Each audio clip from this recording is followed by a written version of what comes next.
You are now listening to The Power of Gentle Talk with Anna Palacio, the talk that informs, inspires, and motivates. Good afternoon and welcome. My name is Anna Palacio, and this is The Power of Gentle Talk. I have two wonderful guests with me on my show, and I will begin with my very, very interesting guest. They both are, but one you already met before, so I'm going to introduce him next. But I would like to introduce you to Ambassador Herman J. Cohen. He has spent 38 years in the United States Foreign Service, specializing in African affairs. He served as an American ambassador in Africa and held several high positions in the Department of State. Welcome, and thank you so much for being here today. With me today also, making his debut as my co-host, he's an old friend now, Dr. Luis Fleischman. He's an expert on current and international affairs. Welcome, and thank you for joining me in this interview. Okay, well, I had the pleasure of listening to you speak at the Colony last night, and I was very impressed and learned so much and really opened my eyes to the vast opportunity that exists in Africa, which I probably would have never been so impressed with if I had not heard you speak. So Africa, a land of contrast, rich history, great civilization, and now a great country for economic opportunity. So my first question to you is twofold. How do you assess the situation in Africa in general, and what are the major challenges you see there? Well, in general, Africa is moving ahead slowly. What they need are large-scale investments in industry and agriculture. There's a lot of good land and a lot of good production. There's a lot of good labor. But until the governments really reform, it'll be difficult. Now, there are some countries doing not too badly, like Ivory Coast, which is a former French colony, Ghana, which is a former British colony, Kenya, a former British colony. They're starting to attract investments. They're starting to make it less risky to have investments. And what impresses me about those countries is people from those countries are investing.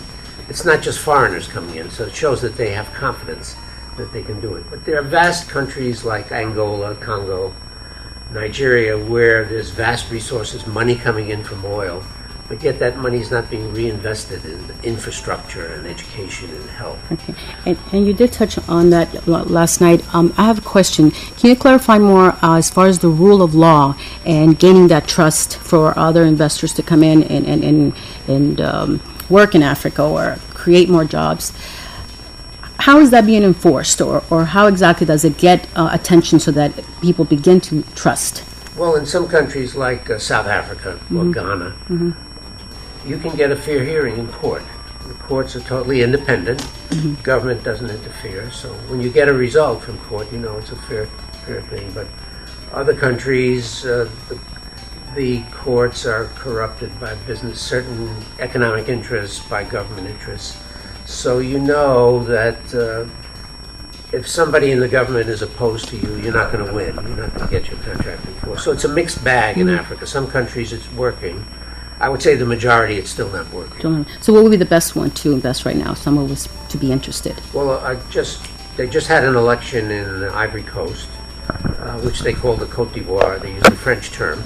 And people are flocking in there because a former managing director of the International Monetary Fund was elected president in a free and fair election. He's an economist, and he's enforcing good rules on contracts, and he's making it easy for investors to come in. So it's really booming right now. And the same thing for Ghana, I would say. Okay. Now, as far as the education, you mentioned last night how the old system is very much still in place, and that really needs to get addressed. Is there any type of group or focus that's being worked on so that can be improved? Well, in that sense, what I was talking about was South Africa, because under the white minority rule that was called apartheid, the African education was very primitive. They had African teachers who weren't really well prepared, and they weren't providing the skills that Africans needed, black Africans needed to get into the modern world. So when the Africans took over, they made the mistake of not changing the educational system. They had problems with the unions. Teachers didn't want change. And so right now, Africa, which should be South Africa, which should be an expanding industrial country, can't find the skills, the engineers, that are not being produced by the system, and this is a great failing. So what's it going to take? Because I mean, there's been progress. Obviously, you've been there long enough to see that there's been progress. You're involved in a lot of projects. What's it going to take to gain the trust, to have the Africans really decide we need to change? Well, what you need is honest government, basically. You need people coming in saying, when I wake up in the morning, the first thing I'm going to say is, how can I help my people? That's not true in every country. It's starting to be true because you're getting a third generation of leaders coming in now who have good education themselves, and they want to do things for their people. I was ambassador to the Republic of Senegal in West Africa, and they just, about a year ago, they elected a new president who's well educated, he's young, and he says, he's the type who gets up in the morning and says, I want to help my people. And he's making tremendous changes. And people have confidence now. But it's happening in more and more countries. Ambassador, I want to follow up on some of your questions and some of the things that you just pointed out. Because, you mentioned the new president of Ivory Coast, you mentioned some progress in Ghana, and the people of goodwill, honest presidents. But we know from experience, and I believe you know too, that is not enough. In countries where there is corruption, if you bribe a policeman, if you bribe a judge, if you penetrate the system, you can well skip the goodwill of the president or the leader. How much has been done in order to improve, I would say, the shortcomings of the system? That's an excellent question. I would say not too much has been done. A good example is Nigeria, one of the most corrupt countries. It's the biggest oil producer in Africa, something like 2.5 million barrels a day. And when oil was $100 a barrel, tremendous revenue was coming in. But yet the poverty index kept going up. More and more people were falling into poverty, and all this money was coming in. And what they have is 36 states, like it's a federal system like the U.S., and they divide the money from oil among the states depending on population. Well, the money never got past the governors. You see, they did not really improve the education or the infrastructure, what have you. Now, they just elected a new president who was a former president when there was a military government. He was a general. He himself was totally uncorrupt. After he left the presidency, when civilian rule came back, he went to live in a small, modest house, a 3-bedroom house. He never took money. So now he's president again. And people who travel there tell me that people are afraid to ask for bribes now. He says, no more corruption. And I'm really going to stamp it out. And I have confidence that he will do That it. means this is because the guy was a dictator in the past and people are afraid, still remember Yeah, he was tough. his He was- dictatorship. That's right. Okay, so what you're saying is that, is the tough guy that is making the difference. But also he's making changes. Whether the money comes in through the National Oil Company, he's making sure that it's audited and that people know where it's going. And I think next he's going to audit the states.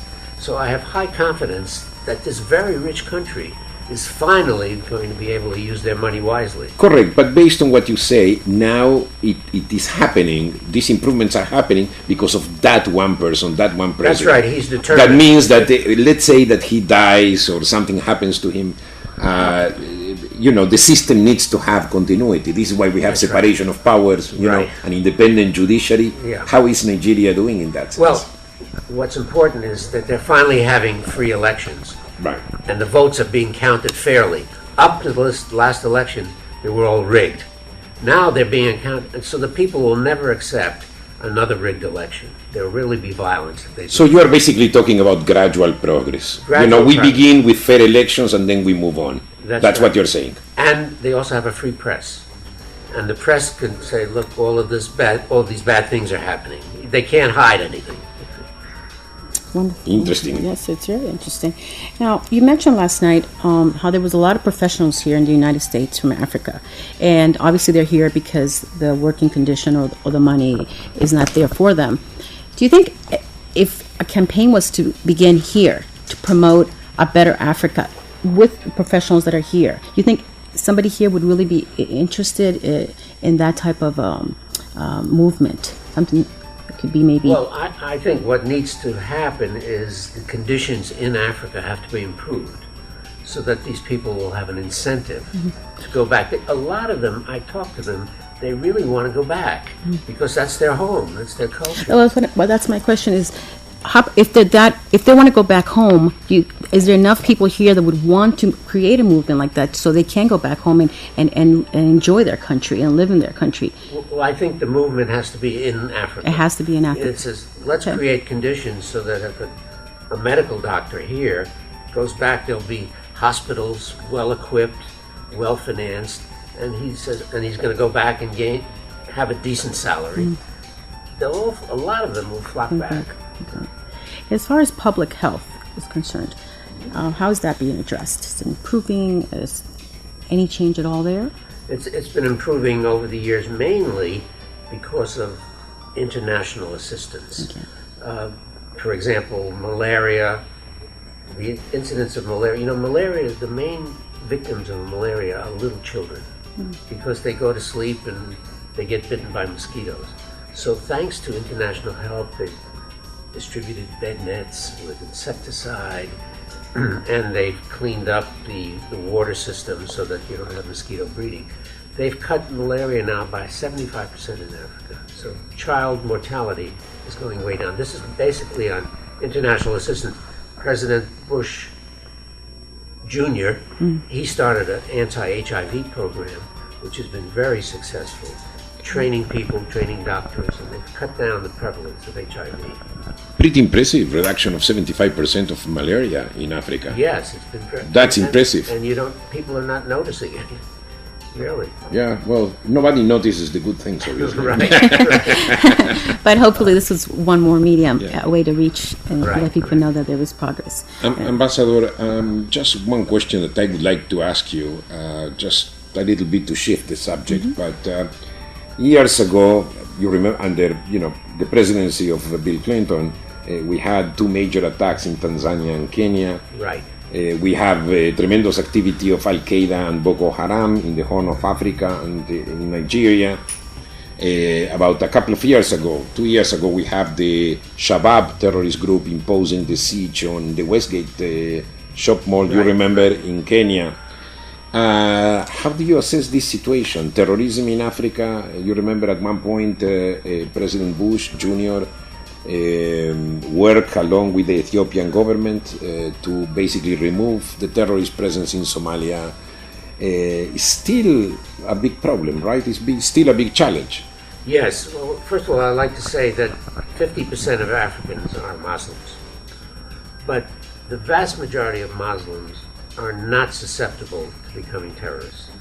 They practice a form of Islam called Sufi, which began in Morocco, and it came down.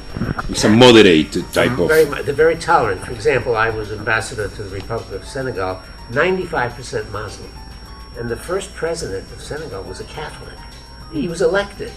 And so this town, at Christmas time, there's trees, there's lights, and and families are mixed. You have Christians and Muslims, and it's true for most of Africa. And the Saudi government or the Saudi religious people have been sending missionaries there. And what their message is, your form of Islam is no good. It's not the true Islam. When you say Saudis, you're talking about the Saudi government. Saudi government financing, And so the Saudi government is corrupting this, and they continue to do that? Well, they're trying, and they're not succeeding, because the Africans say, look, don't tell us what is good Islam is not. We're very devout. They are devout. But they accept other people who are not Muslim. But you do have pockets of certain areas where terrorism has taken hold. Now, in Somalia is really not an African country. It's a Middle Eastern country. In fact, it's part of the Arab League. And the same is true for countries like Ethiopia and Sudan, where they speak Semitic languages. They really have a Middle East mentality there.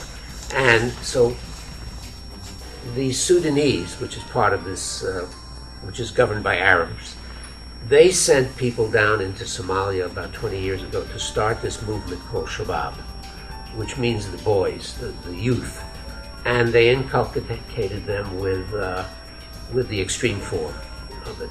Now the Ethiopians see this as a great... As extreme as the form that was inculcated by the Saudis? Different, more or less the same? It's the same. It's very extreme. They believe in Sharia law for everyone and forget about any other type of law. And the trouble with Somalia is that the country became a failed state in 1991. The country fell apart, and nothing has come back to recreate the state. So these people in Shabab were able to get guns, and they became powerful. And so the Ethiopians fear this because the Ethiopians is a Christian country, and they saw danger there. So they, with American help, they started to fight these Shabab. And then other African countries have come in. You have Kenya, and you have Burundi, and a few others who are fighting the Shabab. Shabab has affiliated itself with ISIS, and they're able to get guns. So this is very dangerous. In addition to that, there's a large Somali population living in Kenya next door, and they are able to infiltrate this and send refugees into that. So it's become very dangerous for Kenya. Well, that's why you had that terrorist attack on a shopping mall, because these people can hide among the Somalis. Now the ones that blew up the two American embassies, these are people who for centuries have lived on the coast of Kenya, on the Indian Ocean. They originally came from Oman because there was the slave trade, and they carried out the slave trade. And they have stayed there, become citizens of Kenya, but they were susceptible to being corrupted by the extremists. So they're the ones who blew up the embassies. But they've all been arrested now and charged. Do you think that the African governments are doing a good job in fighting the radicalization, radical Islam?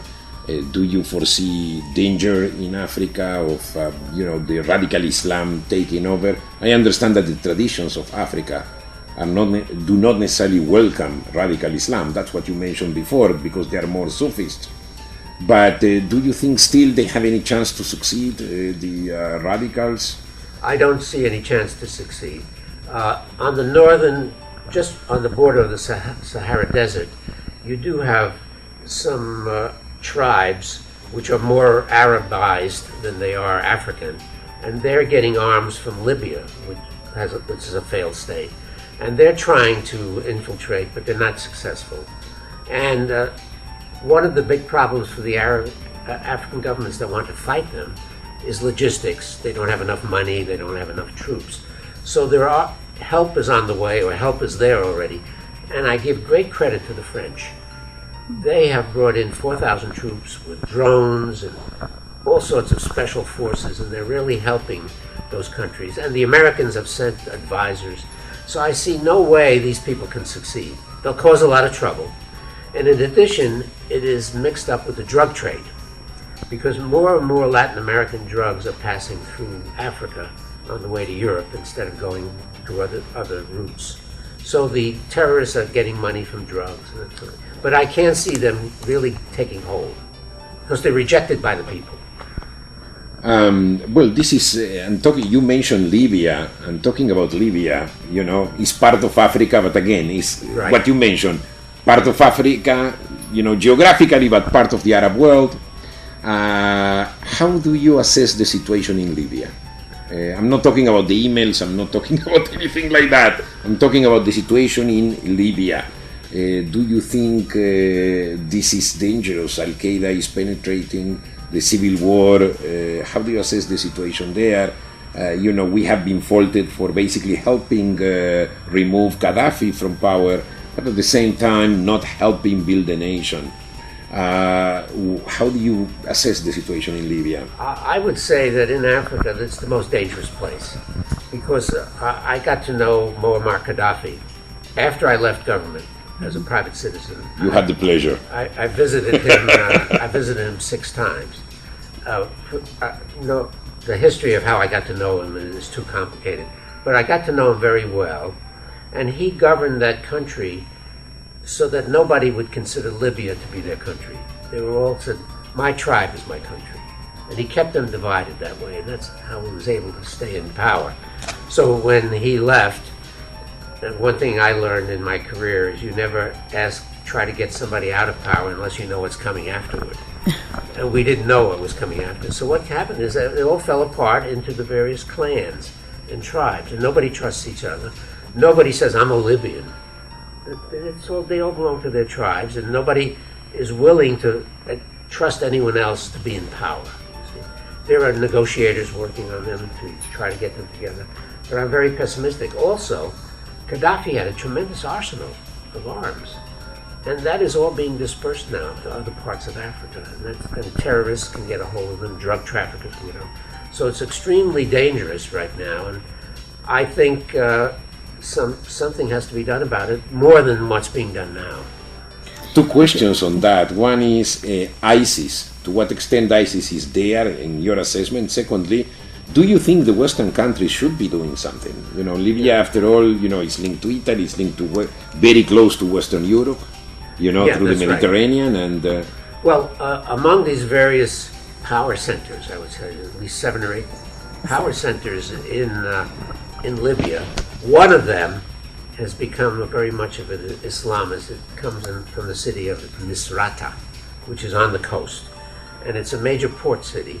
And these people have taken over Misrata, and they've declared themselves to be jihadists, and they've affiliated with ISIS.